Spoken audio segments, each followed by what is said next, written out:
저희는 하나님의 은혜 안에서 어젯밤도 편안히 자고 일어났습니다. 우리 감사기도 하시겠습니다. 하나님 아버지 감사하고 감사옵나이다. 지난밤도 저희들 편안히 잠자게 해주시고 새날을 주시고 깨워주시니 감사합니다. 오늘도 주의 영광을 위하여 사는 하루가 되게 하옵소서. 예수님의 이름으로 기도하옵나이다. 아멘. 다 같이 찬송가 330장 부르시겠습니다. 어둠 밤시 되리니 330장입니다. 어둠 밤시 되리니 내 직분 지켜서 참 이슬 맺힐 때에 즉시 일어나 해 돋는 아침부터 힘써서 일하라. 일할 수 없는 밤이 속히 오리라. 어둠 밤시 되리니 내 직분 지켜서 일할 때 일하면서 놀지 말아라. 낮에는 골몰하나 쉴 때도 오겠네. 일할 수 없는 밤이 속히 오리라. 어둠 밤시 되리니 내 직분 지켜서 진은의 빗긴 볕에 힘써 일하고 그 빛이 닿아여서 어둡게 되어도 갈 수만 있는 대로 힘써 일하라. 하나님의 말씀 나누겠습니다. 구약 성경 계속해서 잠언 6장 1절부터 19절까지입니다. 잠언 6장 1절부터 19절 말씀입니다. 내 아들아, 네가 만일 이웃을 위하여 담보하며 타인을 위하여 보증하였으면 네 입의 말로 네가 얽혔으며 네 입의 말로 인하여 잡히게 되었느니라. 내 아들아, 네가 내 이웃의 손에 빠졌은즉 이같이 하라. 너는 곧 가서 겸손히 네 이웃에게 간구하여 스스로 구원하되 네 눈으로 잠들게 하지 말며 눈꺼풀로 감기게 하지 말고 노루가 사냥꾼의 손에서 벗어나는 것 같이 새가 그물 치는 자의 손에서 벗어나는 것 같이 스스로 구원하라. 게으른 자의 계명으로 와서 그 하는 것을 보고 지혜를 얻으라. 계민은 두려움도 없고 간역다도 없고 주권자도 없으되 먹을 것을 여름 동안에 예비하며 수수대의 양식을 모으느니라. 게으른 자여 네가 어느 때까지 눕겠느냐. 네가 어느 때에 잠이 깨어 일어나겠느냐. 좀 더 자자 좀 더 졸자 손을 보고 좀 더 눕자 하면 이 빈궁이 강도같이 오며 네 곰핍이 군사같이 이르리라. 불량하고 악한 자는 그 행동에 게으르한 입을 벌리며 눈짓을 하며 발로 뜻을 보이며 손가락질로 알게 하며 그 마음에 폐역을 품으며 항상 악을 꾀하여 다툼을 일으키는 자라. 그러므로 그 재앙이 갑자기 임한즉 도움을 얻지 못하고 당장에 패망하리라. 여호와의 미워하시는 것 곧 그 마음에 싫어하는 것이 6-7가지니 곧 교만한 눈과 거짓된 혀와 무지한 자의 피를 흘리는 손과 악한 계교를 꾀하는 마음과 빨리 악으로 달려가는 발과 거짓을 말하는 망령된 증인과 및 형제 사이를 이ing하라는 자니라. 아멘.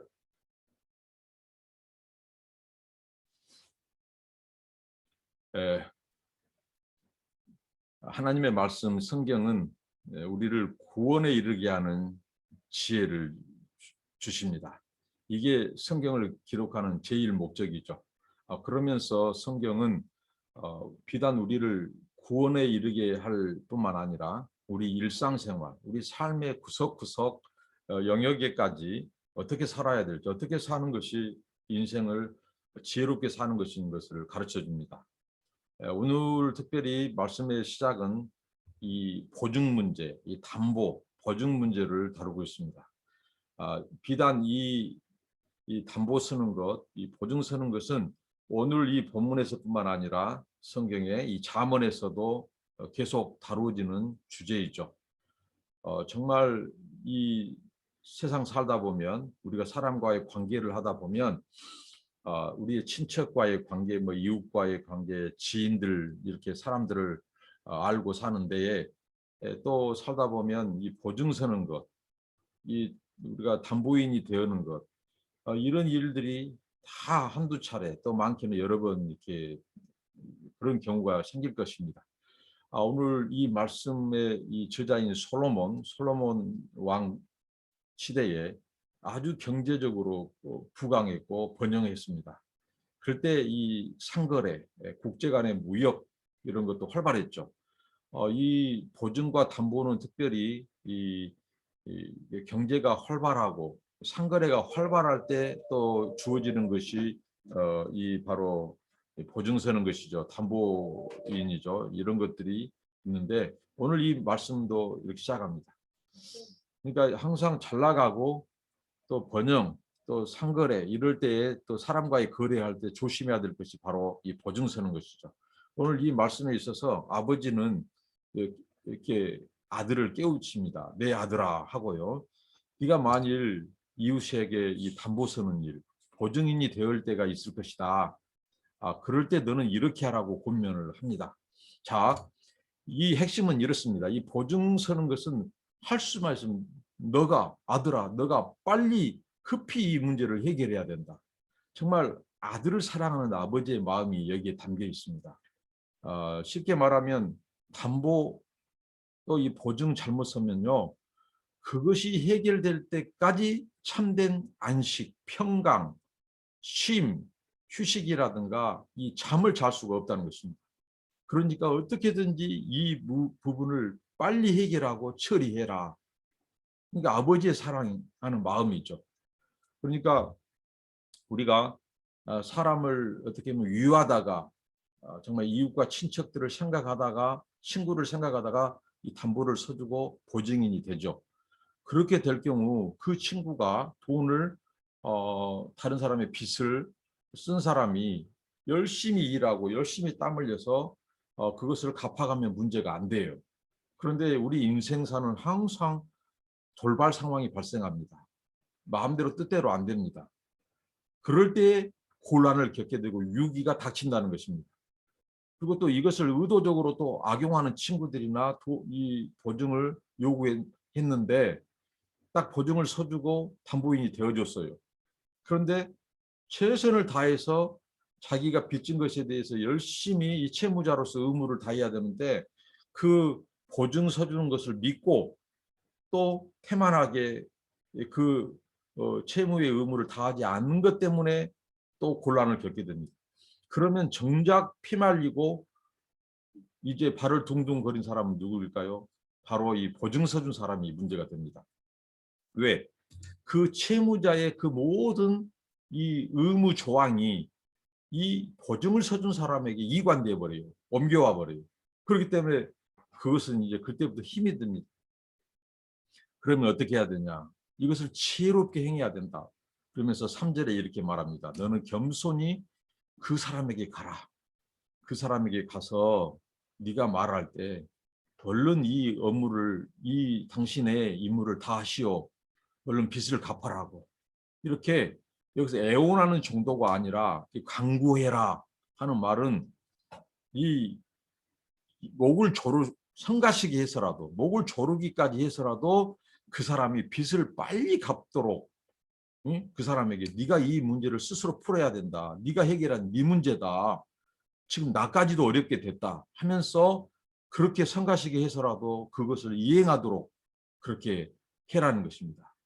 겸손히 자기를 낮추고 가서 그래서 빨리 이것을 벗어나라고 하는 것입니다. 여러분 당시의 고대 근동 사회에서 만약에 보증을 잘못 썼다가 닥치게 되는 것은 뭐 동서고금이 다 막론하죠. 어떻게 되면 자기 재산이 날아갈 수 있습니다. 하루아침에 이 빚보증 섰다가 재산을 날린 경우는 많습니다. 거리에 나앉게 되고요. 자기만 힘들게 된 것이 아니라 가족들이 곤란을 겪게 됩니다. 힘들게 됩니다. 하루아침에. 정말 이 보증을 요구할 때는 사람들이 돈이 좀 있다고 생각할 때 이렇게 보증을 서주라고 하겠죠. 그런데 지금까지 열심히 일했어요. 뼈 빠지게 일했어요. 그런데 보증 한번 잘못 써가지고 이 어떻게 보면 이 가난하게 될 수 있습니다. 그렇기 때문에 이럴 경우에는 지혜를 발휘해서 얼른 가서 그 문제를 해결하도록 그 사람에게 공고를 해야 된다. 철와서라도 다 해야 된다. 재산을 날리고, 그 다음에 고대 사회에서는 이 빚보증 잘못 썼다가 다치게 된 것을 또 무엇이 있었냐면요, 이 노예로 팔려갑니다. 예, 갚을 것 없으면 결국은 자기 몸을 통해서 노예로 팔려가요. 정말 이런 긴박한 상황 속에서 진정한 지혜자는 어서 그 사람에게 가서 이 빚을 잘 갚으라고 공부하고 성가시게 해서라도 이렇게 해야 된다는 거죠. 그렇게 해야 너에게 평강이 온다. 안식을 할 수 있고 잠을 잘 수가 있다. 그리고 너희 가족이 어렵게 되지 않는다. 아버지가 아들에게 들려주는 지혜입니다. 나중에 또한 빚 보증에 대해서 다루지만 성경은 이 빚 보증을 서지 말 것을 공부하고 있습니다. 그 이유는 그 뒤에 다루도록 하겠습니다. 오늘 그 다음에 또 나오는 것이 게으름의 문제입니다. 인생을 살다 보면 또 닥치게 될 이 어려움, 두 번째 이 큰 것이 바로 게으름이죠. 이 게으른 주제도 성경에서 여러 번 잠언에서 다룹니다. 오늘 이 게으른 자의 이 특징을 말해주면서 한 성경의 이 미물, 만물의 미물인 개미를 등장시키고 있죠. 하나님께서 개미는 만물의 미물에 불과합니다. 근데 만물의 영장이 사람입니다. 근데 이 개미에게 특징은 뭐냐면 준비성, 성실성, 근면성입니다. 개미는 끊임없이 먹을 것을 모으고 준비를 하죠. 근데 한철 이 추수기를 위해서 일한다고 하는 이 표현을 씁니다. 개미가 마치 사람처럼 이렇게 의인화되었죠. 근데 이 개미가 일을 하는데 이제 어떻겠습니까? 여기서 나온 뭐 두령, 간역자, 이런 사람들은 리더, 이 권력이 있는 사람들, 행정적인, 사법적인 이 권력이 있는 사람들을 말하죠. 근데 그 사람들이 감독, 일을 지시하고 감독하고 명령을 내리고 하기 전에 개미는 어떻게 한다고요? 스스로 알아서 일하고 스스로 먹을 것을 준비한다는 거죠. 이게 개미라는 것입니다. 누가 보았어. 감독자가 없어도 누가 시켜서도 아니에요. 스스로 알아서 먹을 것을 모으고 열심히 땀 흘려 일하고 하는 것이 개미라는 거죠. 근데 이 반대로 이 게으른 자들은 어떻게 합니까? 좀 더 자자, 좀 더 눕자. 이렇게 한다는 거죠. 이 좀 더, 이 매우 작은 것입니다. 사소한 것입니다. 여러분, 사소한 거 무시해서는 안 됩니다. 이 부자들, 또 이 인생을 성공한 사람들은 다 사소한 것을 가볍게 여기지 않았습니다. 잠자는 시간, 짜투리 시간, 그 시간도 일하고 열심히 살았고 부지런했습니다. 근데 이 게으른 자들은 이 사소한 시간을 우습게 여겨요. 좀 더, 좀 더, 좀 더. 이렇게 시간을 낭비하고 그렇다는 거죠. 그럴 때에 이 가난이, 이 빈궁이 이 강도처럼 도적같이 군사처럼 온다는 거죠. 갑자기 이 재난이 올 수 있다는 거죠. 그럴 때 대비되지 않는 자, 이 가난한 자는 이 게으른 자는 가난해질 수밖에 없는 것이 계속해서 네가 언제까지 일어나겠느냐, 언제까지 너 깨어날래. 그러니까 주변에서 부모님이든 주변 사람들이 이제 고만자라 하고 고면이 있었다는 거죠. 근데 그것을 가볍게 여겨요. 하나님의 말씀도 마찬가지예요. 우리에게 끊임없이 열심히 성실히 땀 흘려 살 것을 말씀하죠. 그런데 그것을 우습게 여기고 무시해줘. 그 결과 이렇게 이 가난이 이 도적같이 강도같이 군사같이 온다는 거죠. 이것은 뭐냐면 군사나 강도는요, 일을 철저히 계획하는 자고 무장하는 자입니다. 여러분, 군인이 그냥 공격하고 그냥 전쟁합니까? 철저히 훈련과 무장을 한다는 거죠. 그런 것처럼 이렇게 너를 공경하는 이 공격하는 세상은 만만치 않다. 이 군사처럼 그들은 준비를 한다. 근데 이 게으른 자는 준비가 없어요. 개미는 준비해요. 스스로. 근데 게으른 자는 준비하지 않고 이 좀 더 자자 눕자. 계속해서 무절제한 생활. 이 끊어야 돼요. 잠도 끊어야 되고요. 게으름도 끊어야 돼요. 저희 교회 사랑하는 이 제자 중에 한 명이 기도 제목을 내놓습니다. 자기가 이제 게으름에서 벗어나도록 아마 이 팬데믹 기간 동안에 집에 있다 보니까 자기 나름대로 이제 좀 게을러지고 그런 것들을 자기는 나름대로 기도 제목으로 내놓은 제가 이제 따로 만났을 때 고민을 하는 거죠. 네가 게으름을 벗어나는 것은 기도만 하면 기도 제목만 내면 안 된다. 그것을 게으름을 없애기 위해서 기도만 할 뿐만 아니라 네가 게으르지 않는 행동을 당장 게을렀던 것을 한 가지 것이라도 끊고 한번 해봐라. 그러면 네가 부지런해질 수 있다. 마치 오늘 개미도 마찬가지입니다. 오늘 게으른 자도 계속해서 좀 더 자자, 좀 더 눕자 하면서 부지런해질 수 없는 것입니다. 그 무절제한 생활을 끊는 것이죠.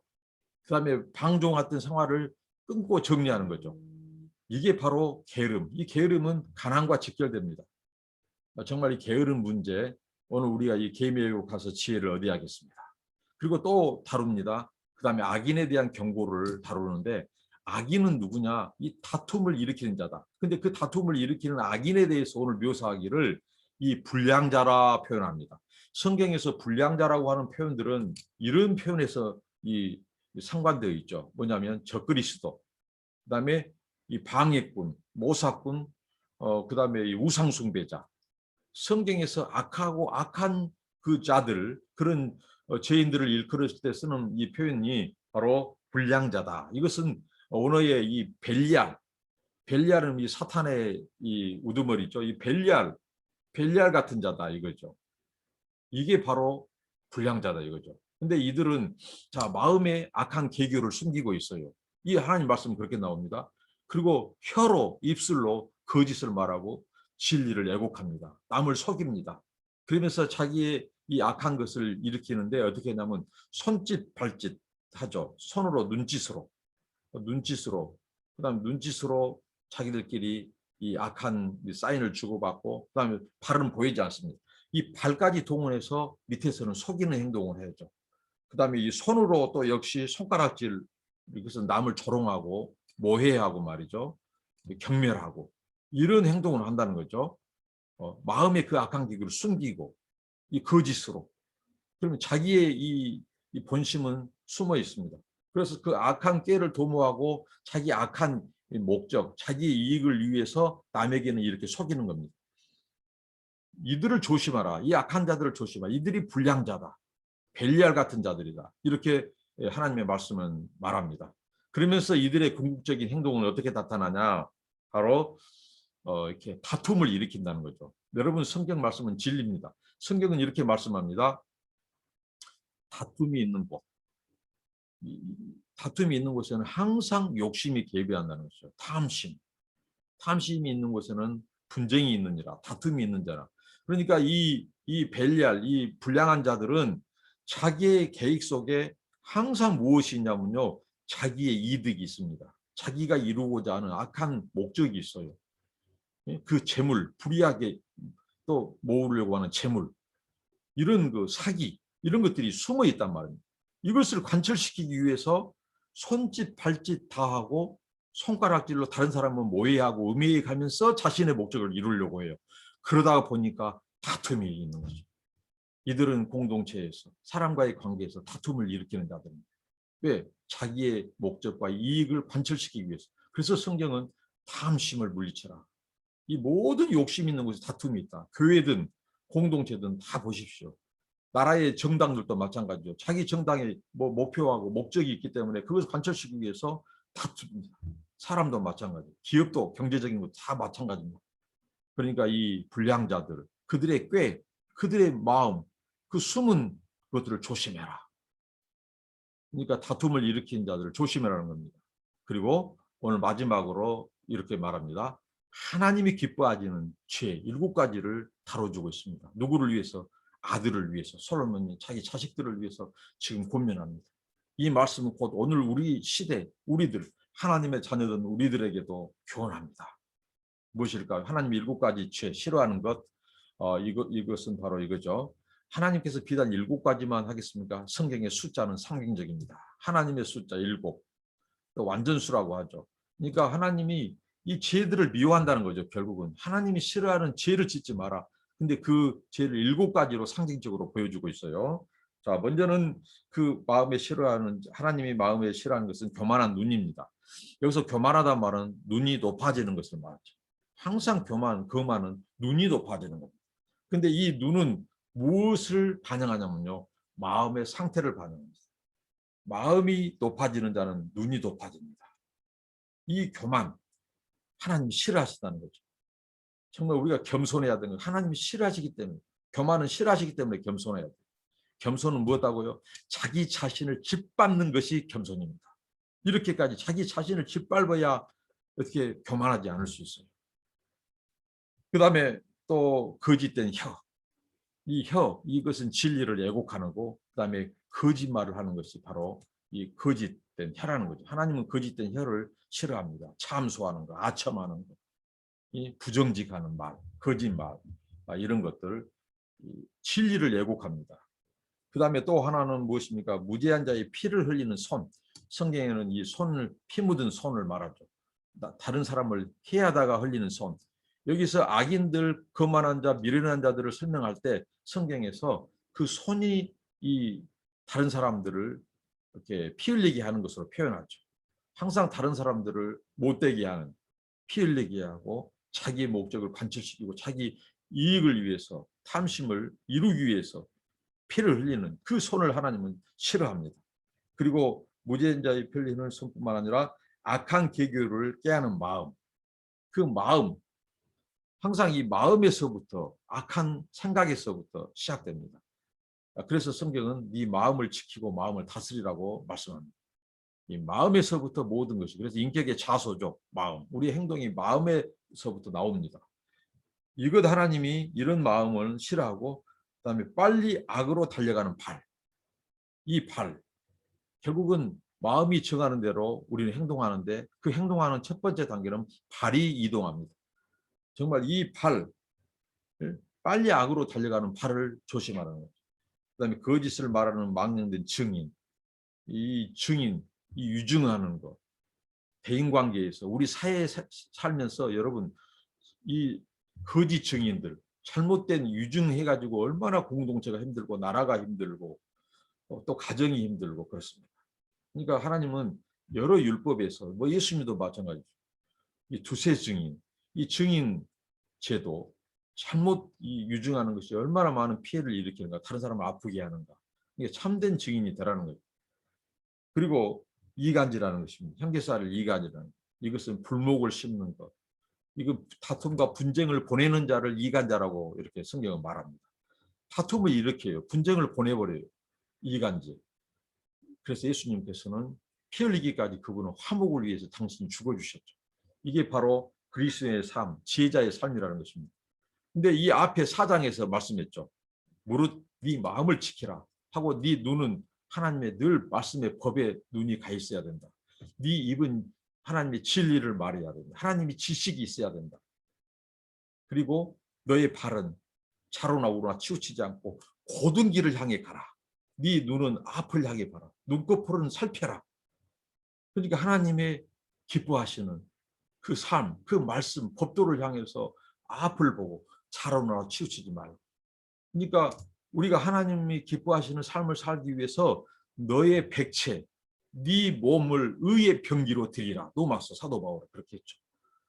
우리가 하나님을 섬기는데 마치 신체의 이런 특징들을 이렇게 묘사해서 가르쳐주고, 또 역시 하나님이 싫어하는 제도 역시 우리의 신체의 특징. 항상 이 악인들은 어떻게 돼요? 눈, 귀, 입, 발, 마음, 손가락, 발짓, 다 그런 것들이 자기들의 악한 마음, 악한 깨를 도모하기 위해서 그런 짓을 한다는 거죠. 그래서 너희들은 너희 지체를 가지고 의의 병기로 하나님이 기뻐하시는 그런 예배자의 삶을 살아라. 이게 바로 오늘 솔로몬을 통한 지혜자의 교훈입니다. 자, 오늘 말씀 있죠. 이 빚보증 서는 것, 어떤 것이 지혜로운가? 빨리 그 문제 해결해라. 그렇게 해서라도 벗어나야 너에게 참된 안식이 있다. 그리고 이 계미의교로 가서 얼마나 성실히 사는 거 보고 무절제하고 방종한 생활을 버려라. 그리고 악한 자들은 다툼을 일으키는 이 벨리알 같은 자들이다. 그들을 조심해라. 멀리해라. 그리고 하나님이 싫어하는 7가지 죄.